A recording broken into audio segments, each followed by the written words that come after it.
ভেসে আসছে আজানের ধ্বনি। যুদ্ধবিরতি লঙ্ঘন করে গাজায় ইসরায়েলি বাহিনীর হামলায় একদিনে 4 শতাধিক ফিলিস্তিনি। আবারও ইসরায়েলি তাণ্ডবকে কেন্দ্র করে উঠেছে নানা প্রশ্ন। বন্ধ করা হয়েছে রাস্তা, জ্বালানো হয়েছে আগুন।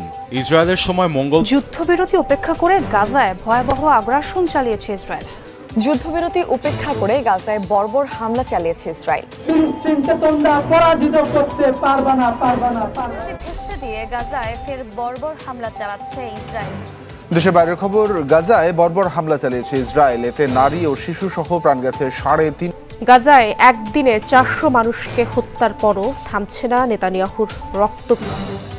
যুদ্ধবিরতির খবরে 2 মাস আগেই গাজা উপত্যকার ধ্বংসস্তূপে নামে ঘরমুখো ইসরায়েলের প্রধানমন্ত্রী বেনিয়ামিন নেতানিয়াহু মঙ্গলবার রাতে বলেছেন, গাজায় Hamas free Palestine, no more murder.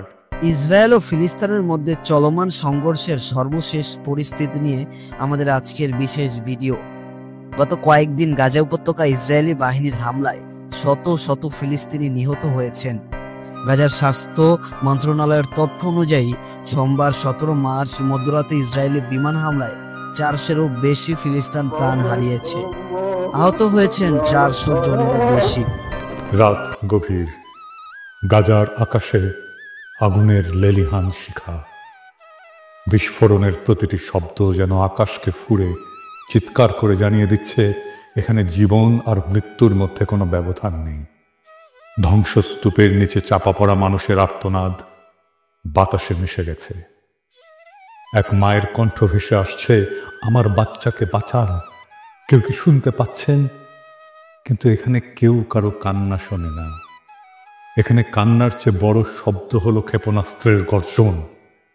ইফতারের পর ক্লান্ত শরীরে একটু বিশ্রামের আশায় যে পরিবার শুয়ে পড়েছিল, কয়েক সেকেন্ডের ব্যবধানে তারা ধূলিসাৎ হয়ে গেল।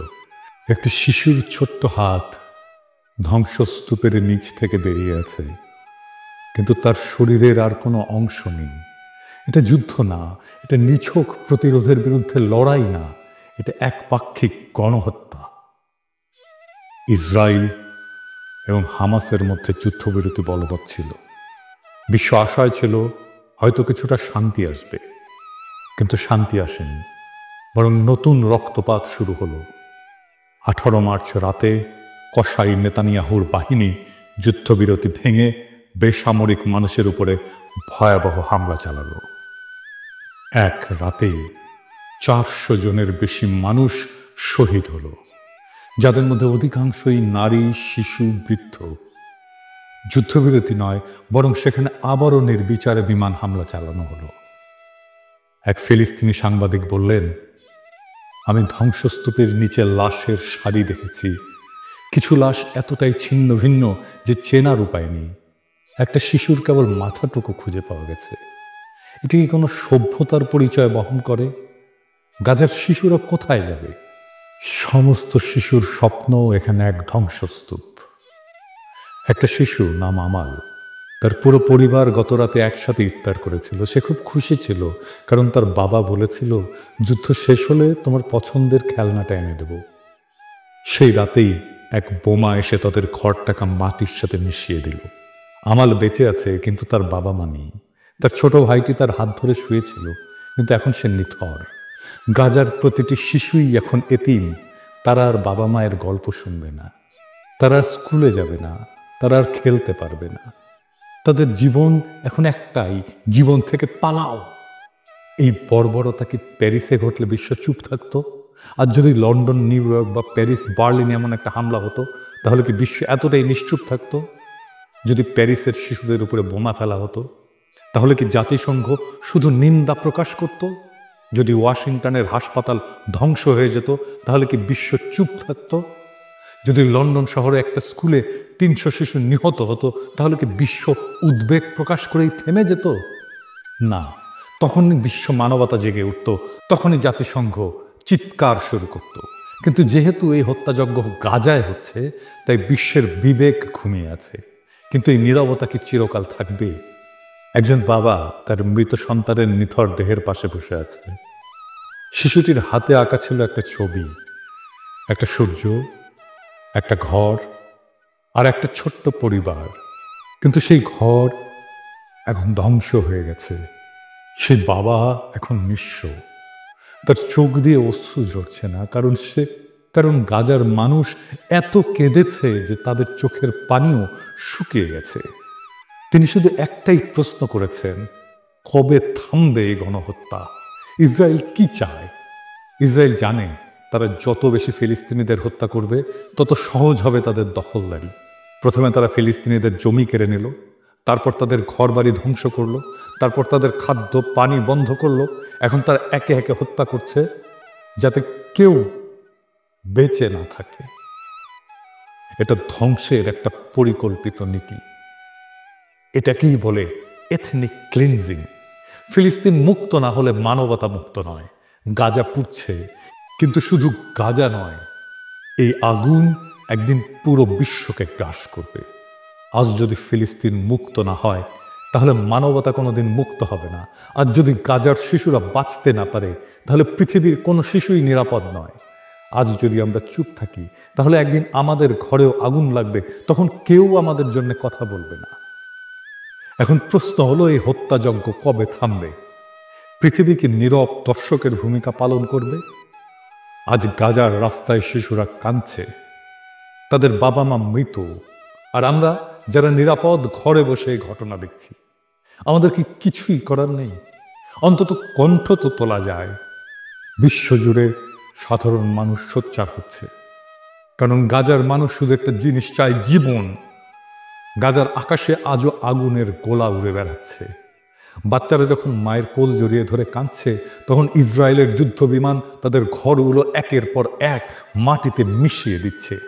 এই নৃশংসতা কেবল গাজার বিরুদ্ধে নয়, একটা মানবতার বিরুদ্ধে নৃশংসতা, এটা মানবতার বিরুদ্ধে এক নির্মম অপরাধ।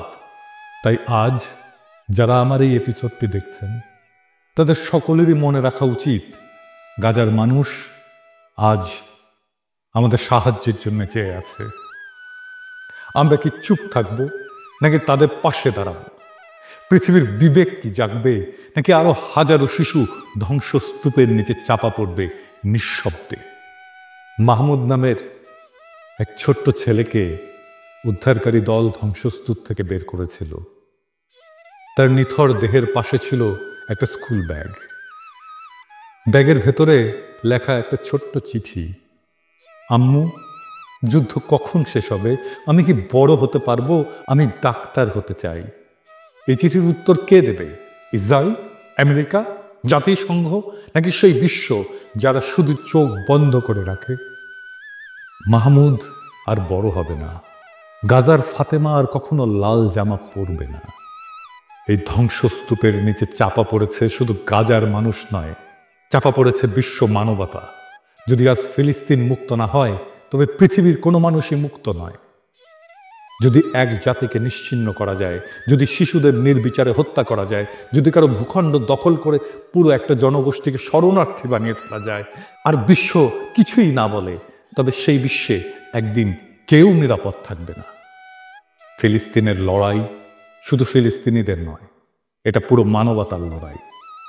কিন্তু একদিন সেই ধ্বংসস্তূপের নিচ থেকে যেদিন নতুন ফিলিস্তিন জন্ম নেবে, যেদিন প্রতিটি শহীদ শিশুর নাম স্মরণ করা হবে, যেদিন মানবতা আবার মাথা তুলে দাঁড়াবে, সেদিন আমরা গলা উঁচিয়ে বলবো, ফিলিস্তিন মুক্ত হয়েছে।